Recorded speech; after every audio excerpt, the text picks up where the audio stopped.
الحمد لله وكفى وسلام على عباده الذين اصطفى أما بعد فأعوذ بالله من الشيطان الرجيم بسم الله الرحمن الرحيم يا أيها الناس كلوا مما في الأرض حلالا طيبا ولا تتبعوا خطوات الشيطان إنه لكم عدو مبين إنما يأمركم بالسوء والفحشاء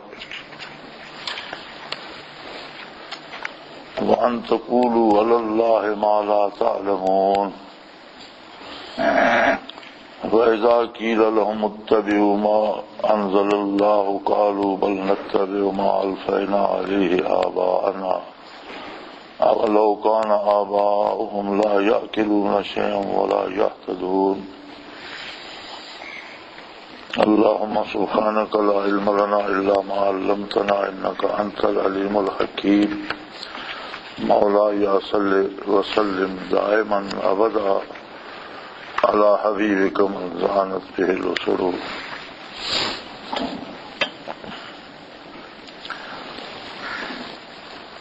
خطاب الناس کو ہے، پوری انسانیت کو ہے کہ اے لوگو کلوا مما فی الارض حلالا طیبا، زمین میں سے اپنی ضرورتیں پوری کرو، کھاؤ پیو، لیکن دو شرطیں ہونی چاہیے. ایک تو وہ چیز حلال ہو،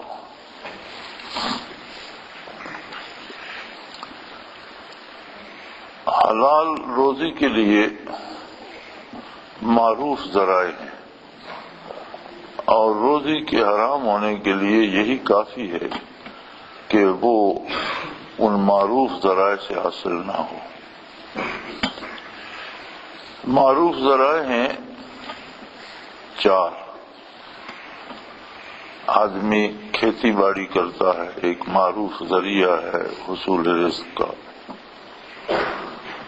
تجارت کرتا ہے، حصول رزق کا ایک معروف ذریعہ ہے. آگے کھیتی باڑی کے، تجارت کے اپنے اپنے اصول ہیں. اسی طرح ملازمت کرتا ہے، حصول رزق کا ایک معروف ذریعہ ہے. مزدوری کرتا ہے، حصول رزق کا ایک معروف ذریعہ ہے. تو معروف ذرائع سے رزق حاصل کیا جائے تو وہ حلال ہے. غیر معروف ذریعے سے جو رزق حاصل ہوتا ہے وہ حلال نہیں ہے. اس میں بہت سی چیزیں آ جاتی ہیں، جیسے کوئی عملیات ایسی پڑتا ہے کہ اسے پیسے ملتے ہیں، یہ معروف ذریعہ نہیں ہے.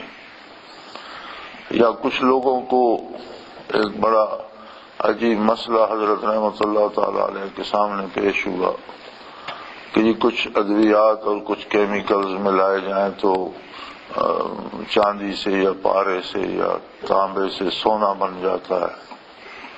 تو آپ نے فرمایا کہ یہ معروف ذریعہ رزق نہیں ہے، کیونکہ کسی بھی چیز کی ماہیت تبدیل نہیں ہوتی. اگر آپ تانبے سے یا چاندی سے سونا بنائیں گے، آپ بیچ لیں گے، لیکن اگلا جب اسے تیزاب میں ڈالے گا یا پھر اس کو حل کرے گا تو وہ واپس اپنی حیث پہ آ جائے گا. لہذا یہ دھوکہ بازی ہے، معروف ذریعہ نہیں ہے. تو اس طرح کی اور چیزیں تجارت میں بھی حدود و قیود ہیں کہ جو چیز لیتے ہو دیتے ہو اس کی حقیقت بتا کر دو، دھوکے سے نہ بیچو، اور اس کی جائز قیمت طے کر کے لو. اب اس میں بھی سود کو شامل کر لیں یا دھوکہ بازی کو شامل کر لیں کہ یہ غیر معروف ذریعے ہیں. نبی علیہ الصلوۃ والسلام کا گزر ہوا تو ایک شخص گندم بیچ رہا تھا، اور گندم کو عموماً بعض اوقات پانی سے گزار لیتے ہیں تاکہ اس میں جو باریک ذرات مٹی کے رہ گئے ہیں وہ حل ہو کے نکل جائیں اور صاف ہو جائیں. تو بازار میں ڈھیر لگا ہوا تھا. حضور اکرم صلی اللہ علیہ وسلم نے اندر ہاتھ ڈالا تو اندر کچھ نمی باقی تھی. اوپر سے دانے خشک ہو گئے تھے لیکن اندر ایک حد تک نمی باقی تھی. تو آپ صلی اللہ علیہ وسلم نے فرمایا کہ بھئی جو خریدار ہے اسے بتانا کہ ان میں اندر نمی باقی ہے، اندر سے کھول کے دیکھ لے اور پھر سودا طے کرے. اس طرح نہ بیچنا کہ اوپر کے خشک دانے دیکھ کر وہ قیمت طے کر لے اور پھر اسے وہ نمی والے دانے بھی اٹھانے پڑے. اسی طرح ملازمت یا مزدوری میں بھی حدود و قیود ہیں. جس کام کی اجرت لیتے ہو پوری دیانتداری سے پورا وقت لگا کر وہ کام کرو، اس میں کوتاہی نہ کرو، اجرت بھی طے کر کے لو. لیکن اب ایک کاریگر کو ہم لگاتے ہیں دیوار بنانے کے لیے تو 8 گھنٹے اس نے کام کرنے، اس میں سے وہ 2-3 گھنٹے تو کھانا کھانے میں اور نماز پڑھنے میں اور ادھر ادھر گزار دیتا ہے، پورا کام نہیں کرتا. ایسا بھی دیکھا گیا ہے کہ جو ویسے نماز نہیں پڑھتے تو مزدوری پہ لگے ہوں تو وہاں ضرور پڑھتے ہیں کہ چلو کچھ تھوڑا سا، یعنی کام چوری نہ کی جائے، اس میں اجرت بھی پوری لی جائے، کام پورا کیا جائے. اسی طرح دفتری لوگوں کو ہم دیکھتے ہیں ملازمت کرتے ہیں لیکن دفتر میں بیٹھے گپ لگا رہے ہوتے ہیں، چائے پی رہے ہوتے ہیں، ٹی وی دیکھ رہے ہوتے ہیں، کرکٹ کے میچ دیکھ رہے ہوتے ہیں اور وقت گزار کے آ جاتے ہیں. پابندی صرف یہ ہوتی ہے کہ بر وقت پہنچ جائیں اور چھٹی کو وقت چھٹی ہو جائے. تو بے شمار لوگوں کے کام درمیان میں اٹکے رہ جاتے ہیں. اسی طرح عدالتوں میں دیکھا ہے کہ مجسٹریٹ حضرات کو کوئی پوچھنے والا نہیں ہے، جب جی چاہا آئے بھی تو ریسٹ روم میں بیٹھ گئے گپ شپ لگاتے رہے، اچھا لوگوں کو تاریخیں ڈال دو. تو حلال ذرائع میں بھی حدود و قیود ہے کہ جو کام ذمے لیتے ہو اور جس کی آپ اجرت لیتے ہو اسے پوری دیانتداری سے کیا جائے اور معروف اور ذرائع سے رزق حاصل کیا جائے تو یہ حلال ہے. اب حلال کے اوپر ایک اور قید ہے کہ رزق حلال ہو اور پھر وہ طیب ہو، پاکیزہ ہو، اس میں کوئی ناپاک چیز نہ ملائی جائے.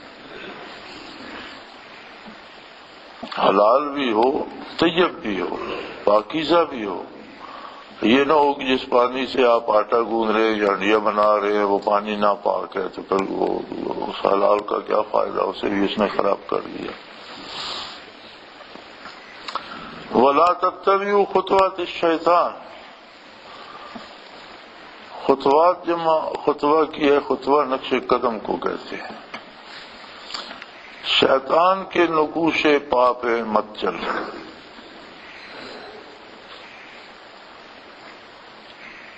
شیطان ایک تو جنوں میں سے ہے ابلیس اور اس کی اولاد ہے. تو ابلیس نے چونکہ قیامت تک کے لیے ابلیس کو مہلت دی گئی تھی کہ قیامت تک کے لیے تم زندہ رہو، تو اس کی طوالت حیات جو ہے اس کی نسل میں بھی آئی ہے اور اس کی اولاد کے جو جن ہیں وہ ہزاروں برس جیتے ہیں. بلکہ سیرت طیبہ میں ملتا ہے کہ ایک بوڑھے ضعیف جن نے نبی علیہ الصلوۃ والسلام کی زیارت کی اور آپ کو موسیٰ علیہ السلام کا سلام پہنچایا کہ میں نوجوانی میں ان کے ساتھ مسلمان ہوا تھا اور انہوں نے مجھے فرمایا تھا کہ تمہاری عمریں طویل ہوتی ہیں، اگر تم نبی آخر الزمان کا زمانہ پاؤ تو ضرور حاضر ہونا اور میرا سلام بھی عرض کرنا. جو شیطان کی نسل ہے اس کی عمر بہت زیادہ ہوتی ہے، ہزاروں برسوں میں. وہ جو اس کی عمر کو طوالت دی گئی ہے اس کا اثر اس کی اولاد میں بھی ہے.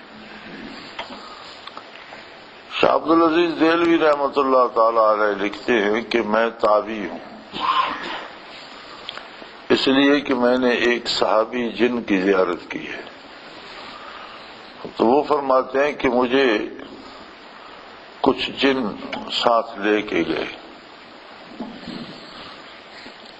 تو جہاں مجھے وہ لے گئے وہاں ان کا ایک سردار تھا اور ایک عدالت لگی ہوئی تھی اور ایک آدمی کو انہوں نے پکڑا ہوا تھا، اور مسئلہ زیر بحث یہ تھا کہ ہمارا ایک جن جو سانپ کی شکل میں متشکل ہوا تھا اسے اس نے مار دیا، تو اسے اس کے بدلے میں قتل کیا جائے یا نہ کیا جائے، شرعی مسئلہ کیا ہے؟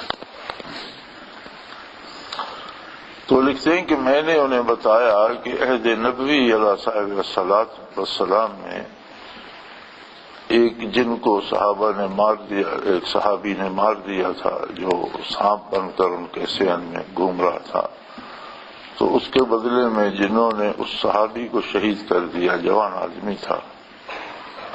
تو صحابہ کرام اس کی میت لے کر بارگاہ نبوی میں گئے کہ جنہوں نے اسے ظلماً شہید کر دیا ہے، آپ دعا فرمائیں یہ زندہ ہو جائے۔ تو حضور اکرم صلی اللہ علیہ وسلم نے فرمایا کہ دعا سے زندہ تو ہو سکتا ہے، لیکن اب یہ نجات یافتہ ہے اور اللہ کے نزدیک شہید ہے، اگر پھر زندہ ہوگا تو کون جانے کہ موت کے وقت اس کی صورتحال کیا ہو۔ اگر اس کے باوجود تم لوگ اصرار کرتے ہو تو میں دعا کرتا ہوں انشاءاللہ زندہ ہو جائے گا۔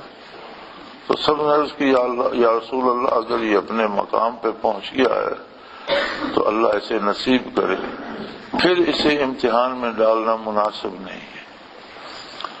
اس پر نبی کریم صلی اللہ علیہ وسلم نے ارشاد فرمایا کہ آئندہ جو جن کسی موذی جانور کی شکل میں متشکل ہو، جیسے سانپ ہے یا بھیڑیا ہے یا کوئی جو ایذا دینے والا جانور ہے، اور وہ مارا جائے تو اس کا کوئی قصاص نہیں ہوگا۔ جنوں کو احتیاط کرنی چاہیے کیونکہ وہ مختلف اشکال میں متشکل ہو سکتے ہیں، اور جب وہ مجسم ہوتے ہیں، کوئی جانور کی شکل اختیار کرتے ہیں تو انہیں پکڑ لیا جائے تو پکڑے جاتے ہیں، جب تک چھوڑے نہیں شکل تبدیل نہیں کر سکتے، یا مار دیں تو مر جاتے ہیں۔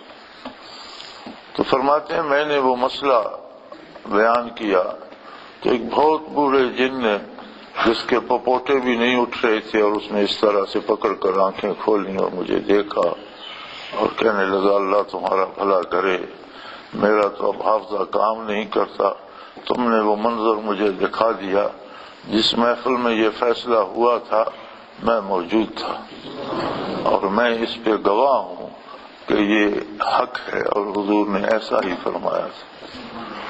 تو وہ لکھتے ہیں اپنی کتب میں کہ میں تابعی ہوں، میں نے صحابی کی زیارت کی ہے۔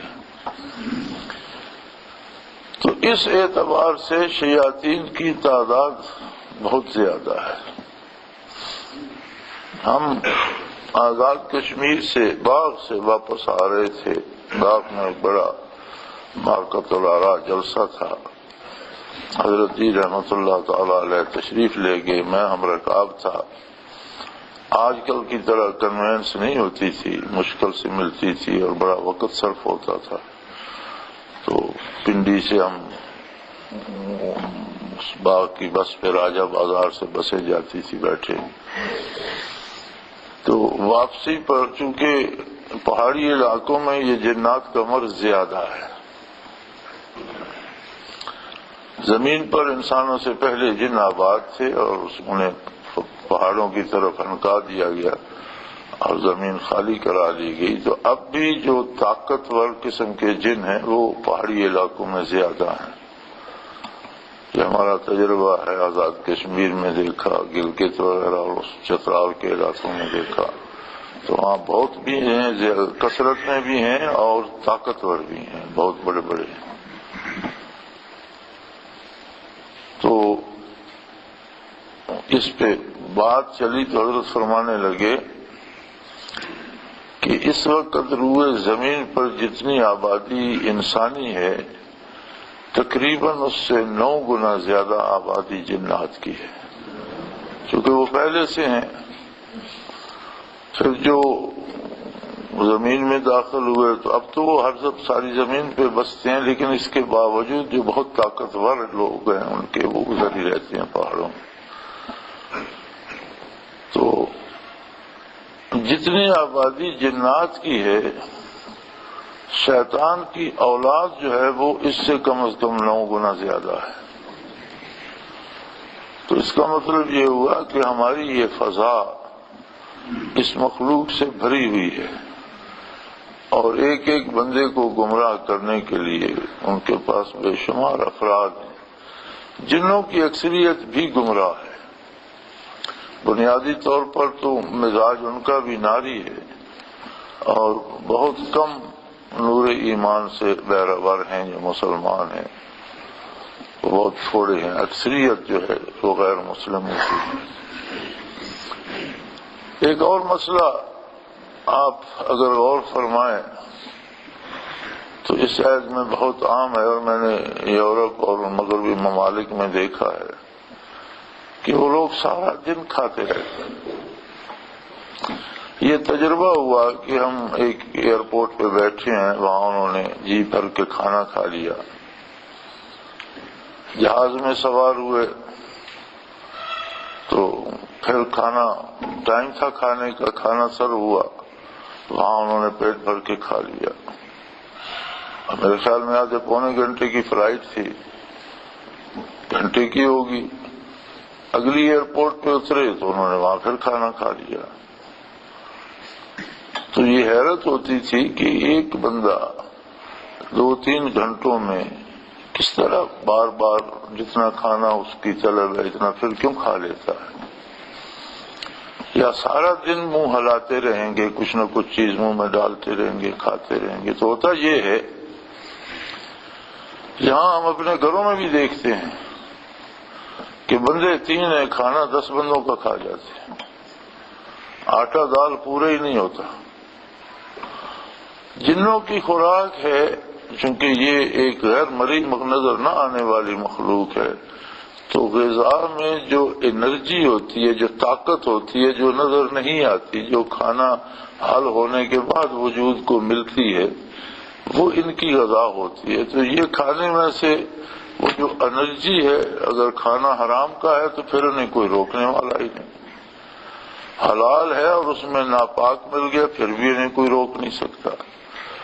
تو چونکہ ہم احتیاط نہیں کرتے، کھانا حلال نہیں ہوتا، پھر پاکیزہ نہیں ہوتا، تو اس میں سے انرجی تو وہ سک کر لیتے ہیں، وہ کھا لیتے ہیں، ان کی موج ہو جاتی ہے، پیچھے رہ گئے پھوگ وہ جس کی مرضی کھاتا رہے۔ ایک بندہ 10 بندوں کی خوراک کھائے گا تب جا کر اس کی بھوک مٹے گی یا اس کے بدن کی ضرورت پوری ہوگی۔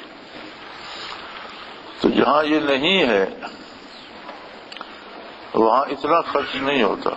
آپ یہاں دارالعرفان کے اخراجات میں سے دیکھ لیں کہ 10 روٹیاں کھانے والا بندہ بھی یہاں ایک پھلکے پہ بھی اس کا پیٹ بھر جاتا ہے۔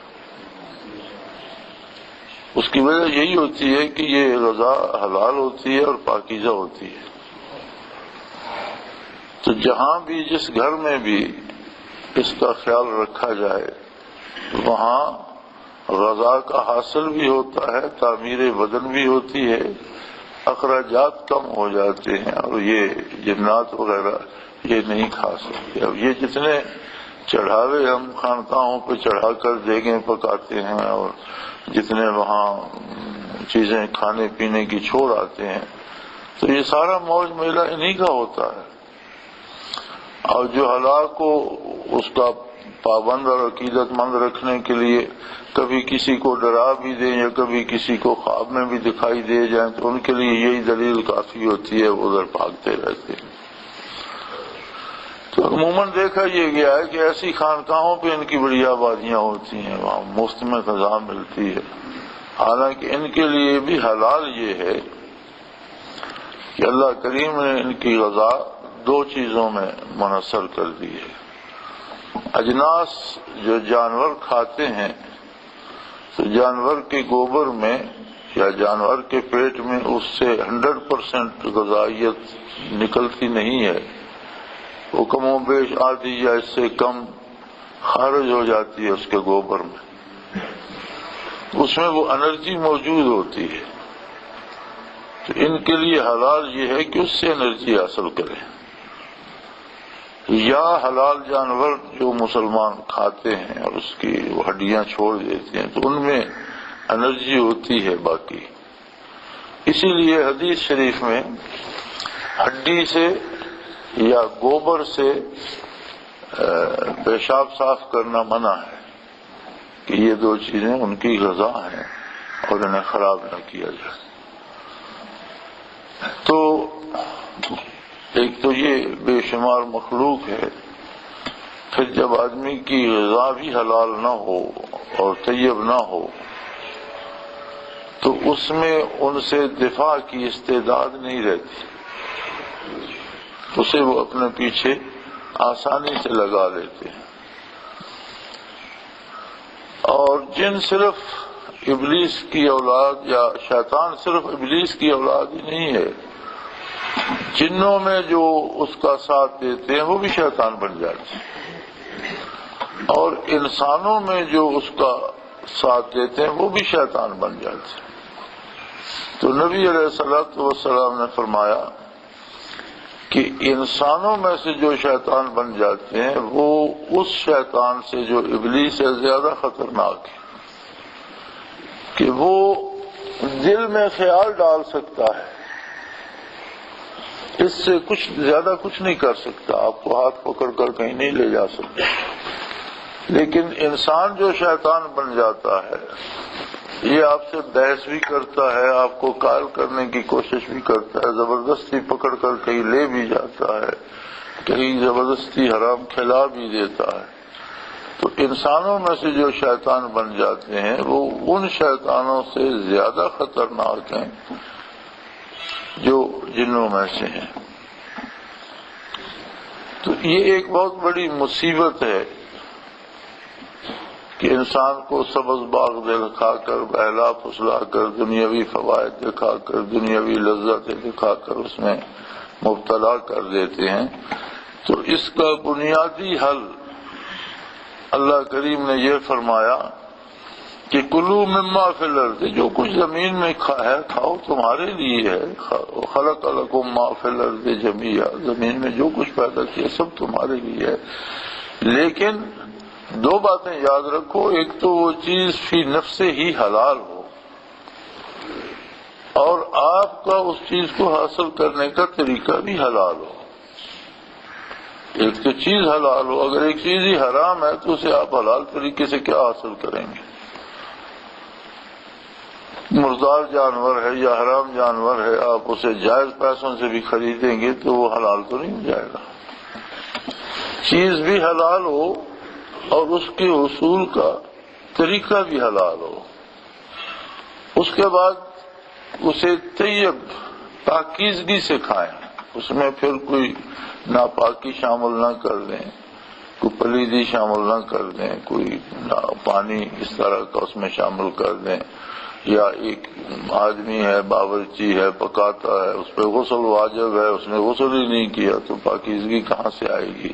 ہاتھ منہ دھو کر کھانا پکانے لگ گیا. اس طرح کی چیزیں، وہ برتن دھونے میں غیر محتاط ہوتے ہیں تو پاک پلید کی پرواہ نہیں کرتے. بلکہ میں نے یہ دیکھا ہے کہ ہماری خواتین چھوٹے سے گڑھے میں پانی کھڑا ہے، وہ پانی خود ناپاک ہے، یہ اس میں کپڑا دھو کر پاک کر لیتی ہیں. ایسی کوئی کرامت ہے، عجیب بات ہے، کیونکہ وہ پانی خود ناپاک ہے، اس میں کتے بلے ہر کوئی داخل ہو رہے ہیں اور تھوڑا سا پانی ہے، اس میں کپڑا دھو کر پاک کر لیتے ہیں. کیسی عجیب بات ہے. تو یہ دو چیزیں جو ہیں کہ زمین کی چیزیں استعمال کرو، لیکن شرط یہ ہے کہ حلال ہو، فی نفس ہی حلال ہو، اس کے حاصل کرنے کا طریقہ حلال ہو، اور پھر اس پہ شرط ہے کہ وہ طیب ہو، پاکیزہ ہو، پاک صاف ہو. اگر آپ یہ محنت کریں گے تو اللہ کریم شیطان کی پیروی سے بچنے کے لیے آپ کی حفاظت فرمائے. وَلَا تَتَّبِعُوا خُطُوَاتِ الشَّيْطَانِ، شیطان کے نقوش قدم پر مت چلو. لیکن اس کے پہلے یہ ارشاد فرما دیا کہ حلال اور طیب کھاؤ تاکہ تم اس سے بچ سکو. یعنی جو شخص محنت کرتا ہے اور حلال طریقے سے روزی کماتا ہے اور اس سے حلال رزق خرید کر کھاتا ہے اور اسے طیب پاکیزہ کر کے کھاتا ہے تو اللہ کریم اس کی حفاظت فرماتے ہیں اور وہ شیطان کے نقش قدم پر چلنے سے بچ جاتا ہے۔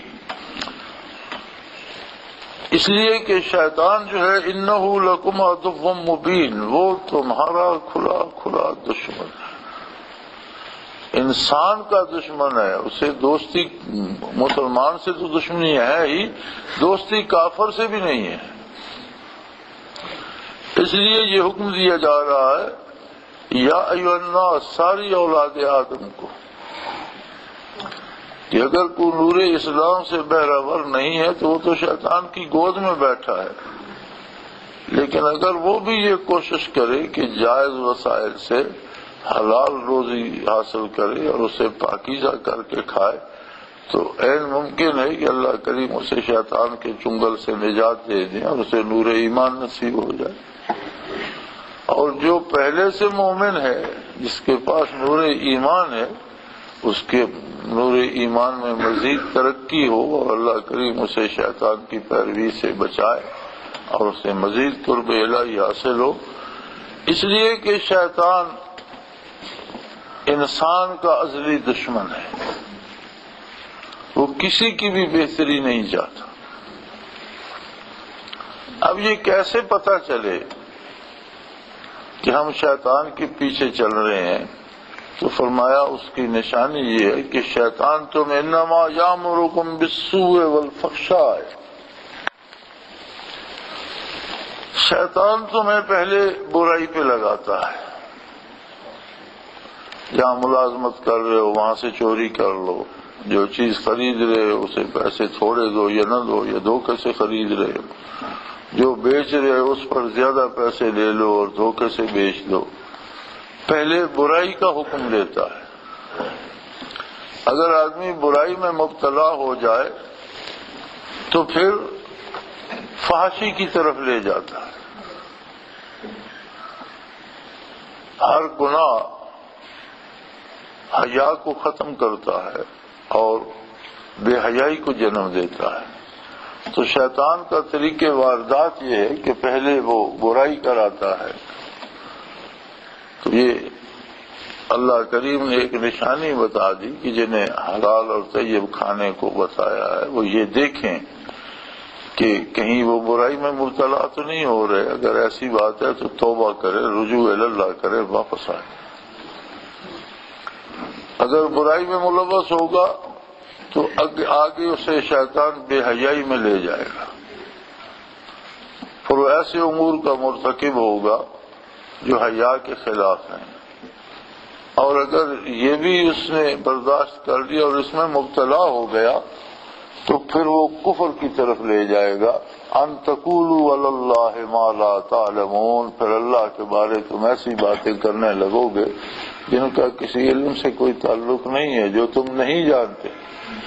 پھر تمہیں کہیں قدرت باری میں شک ہوگا، کہیں وجود باری میں شک ہوگا، کہیں آخرت میں شک پڑ جائے گا، کہیں جنت دوزخ پہ سوال پیدا ہونے لگیں گے، پھر وہ کفر تک لے جائے گا بندے کو۔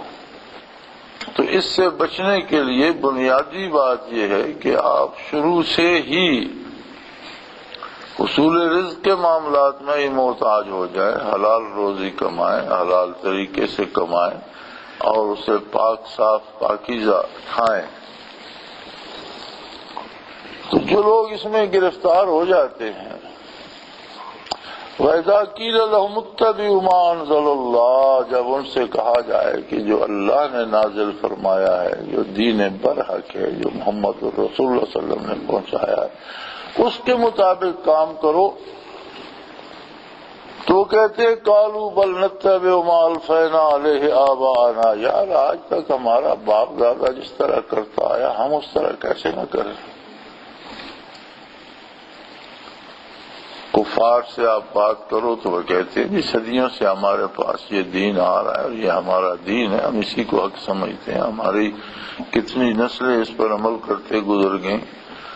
تو وہ تو خیر کفر کی مصیبت میں مبتلا ہیں، آپ مسلمانوں میں دیکھ لیجئے، کوئی ایک ایسا کام اس وقت موجودہ حالات میں نظر نہیں آتا جس میں رسم دنیا داخل نہ کر دی گئی ہو، حتیٰ کہ اذان، نماز اور روزے کی افطاری میں بھی رسوم دنیا داخل کر دی گئی۔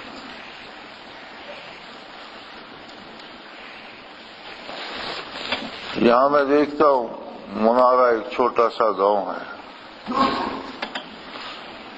یہاں دارالعرفان میں ہوٹل بجتا ہے تو کچھ لوگ اعلان کر دیتے ہیں کہ بھئی روزہ افطار ہو گیا، پھر 1-1.5 منٹ بعد ایک اور اعلان ہوتا ہے جی کہ روزہ افطار ہو گیا، پھر 2 منٹ بعد ایک اور اعلان ہوتا ہے جی روزہ افطار ہو گیا، پھر اس کے 2 منٹ بعد ایک اور اعلان ہوتا ہے روزہ افطار۔ سارے اہل سنت اور سارے حنفی ہیں، تو یہ کیا وجہ ہے کہ 1-8 منٹ کا فرق ان میں کیوں ہے؟ گنتی کے چند 100 افراد ہیں، اپنی اپنی آنا اس میں داخل ہے۔ اب جی انہوں نے ہوٹل بجایا تو ہم چھوڑ دیں، تو یہ تو ان کی بات بن گئی نا، وہ پیشوا بن گئے۔ اسی طرح کوئی آدمی فوت ہو جاتا ہے تو امور شرعی کا لحاظ کم رکھا جاتا ہے۔ اب غسل کفن تو مجبوری ہے، لیکن رسومات ساری وہ ادا کریں گے جو باپ دادا سے ورثہ میں ملی۔ وہی ہمارے سارے اس طرح کرتے تھے، کرتے تھے۔ اگر باپ دادا غلط کرتے تھے تو یہ کوئی دلیل تو نہیں، اور کچھ نہیں ہو سکا تو پھر وہ اس کے 30واں جی ہے جی، اب کل ہے جی، اب 10واں ہے جی، اب 40واں ہے جی، پتہ نہیں کیا کیا کہاں سے لے آئے۔ کچھ بھی نہیں ملتا، کسی چیز کا کوئی شرعی ثبوت تو ہے نہیں۔ عبد القیوم شہید ہو گیا، اللہ اس کی عبادت قبول فرمائے، ہم نے تو کوئی 30واں کوئی 10واں کچھ بھی نہیں کیا، کچھ بھی نہیں ہوا۔ شرعی طریقہ ہے، جب میت آ گئی جلدی سے جلدی اسے دفن کرو، یا میت پہنچی تو سب نے کہا جی کل دفن کریں گے، میں نے کیوں کل دفن کریں جی؟ قبر نہیں، میں نے قبر میں لگ جاؤ، جلدی سے بنا لو، روزہ افطار کر کے مغرب کی نماز پڑھ کے اتنے تک قبر بن جائے گی، ابھی تو زور کا وقت ہے، مغرب تک قبر تیار کر لو، مغرب کے بعد دفن کر دیں گے۔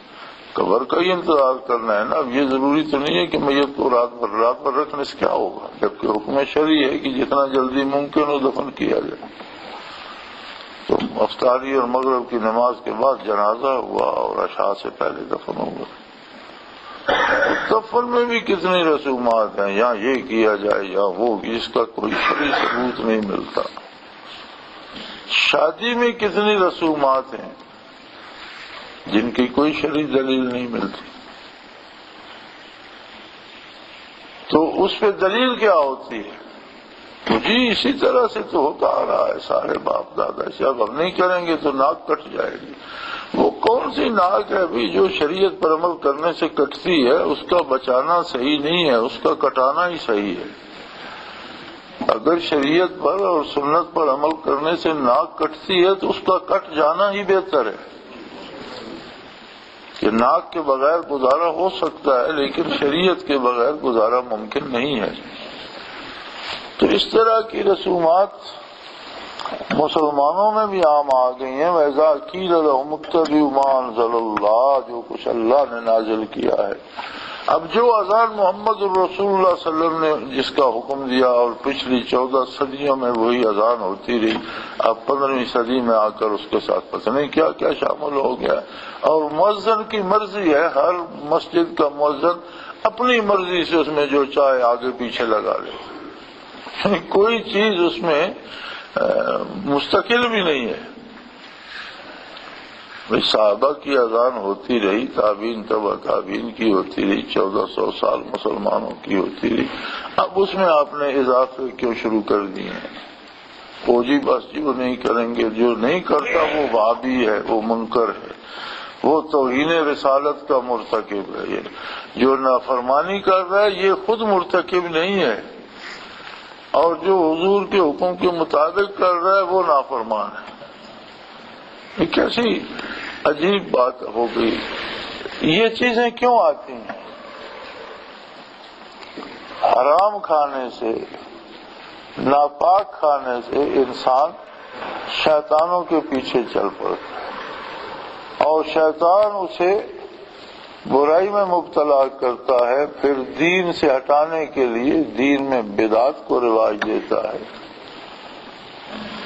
اور یوں آدمی کو اللہ اسے بچا لے تو اور بات ہے، ورنہ یہ اسے کفر تک گھسیٹ کر لے جاتا ہے۔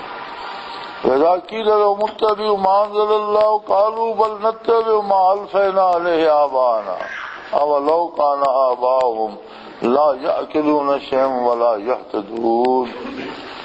وہ کہتے ہیں جی بابا و اجداد کی پیروی کریں گے، خواہ آبا و اجداد جاہل بھی ہوں اور بے عمل بھی ہوں، بے راہ رو بھی ہوں۔ ہدایت تو اللہ کے دین میں ہے، اللہ کی کتاب میں ہے، اللہ کے حبیب صلی اللہ علیہ وسلم کی اتباع میں ہے، آپ کے فرمان میں ہے۔ اب اس سے ہٹ کر کسی کے باپ دادا نے کوئی رواج بنا لیا تو اسے عبادت سمجھ کر کرنا ظلم ہے۔ بعض رسومات ایسی ہیں جن پر شریعت کو کوئی اعتراض نہیں ہے، جنہیں مباح قرار دیا جا سکتا ہے۔ بعض واقعات، بعض اعمال ایسے ہیں جو شرعاً مباح ہیں، لیکن اگر انہیں مباح سمجھ کر کیا جائے پھر تو درست ہے۔ جب عبادت سمجھ کر کیا جائے تو پھر وہ بدعت ہو جائیں گی، پھر مباح نہیں رہیں گے۔ عبادت وہی ہے جو حضور اکرم صلی اللہ علیہ وسلم نے مقرر کر دی کہ یہ عبادت۔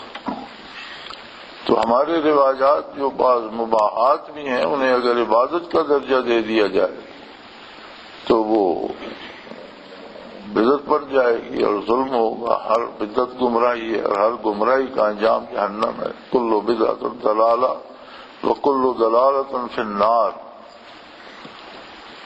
تو زیادہ حسرت ان لوگوں کو بھی ہوگی کہ جو زندگی بھر محنتیں کرتے رہے، مشقتیں کرتے رہے، خود کو دیندار سمجھا اور عمل رسومات پر کرتے رہے، تو ساری عمر کی محنت اور مجاہدے کے بعد جب قبر میں داخل ہوں گے تو پتہ چلے گا کہ ہم تو ظلم کرتے رہے اور جو کچھ ہم کرتے رہے اس پر انعام تو کیا، اس پر تو الٹی سزا ہوگی، وہ تو قابل درگزر بھی نہیں، تو کتنی بڑی حسرت ہوگی۔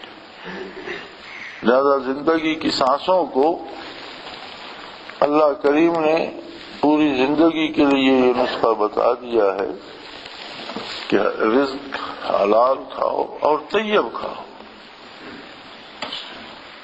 حضرت رحمۃ اللہ تعالی علیہ فرماتے تھے کہ لنگر مخدوم آتے جاتے ہوئے ایک گاؤں آتا ہے، ابھی وہ گاؤں وہاں موجود ہے، چھنی۔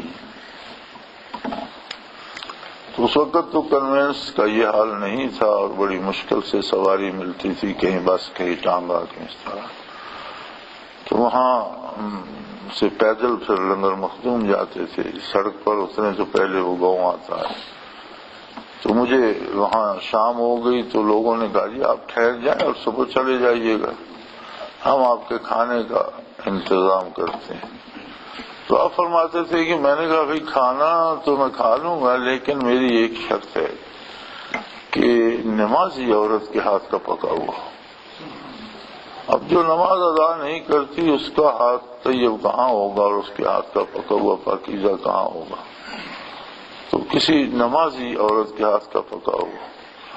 تو سارے گاؤں میں تلاش کرنے کے بعد انہوں نے معذرت کر لی جی کہ اس گاؤں میں تو کوئی عورت ایسی نہیں ہے جو نماز پڑھتی ہے۔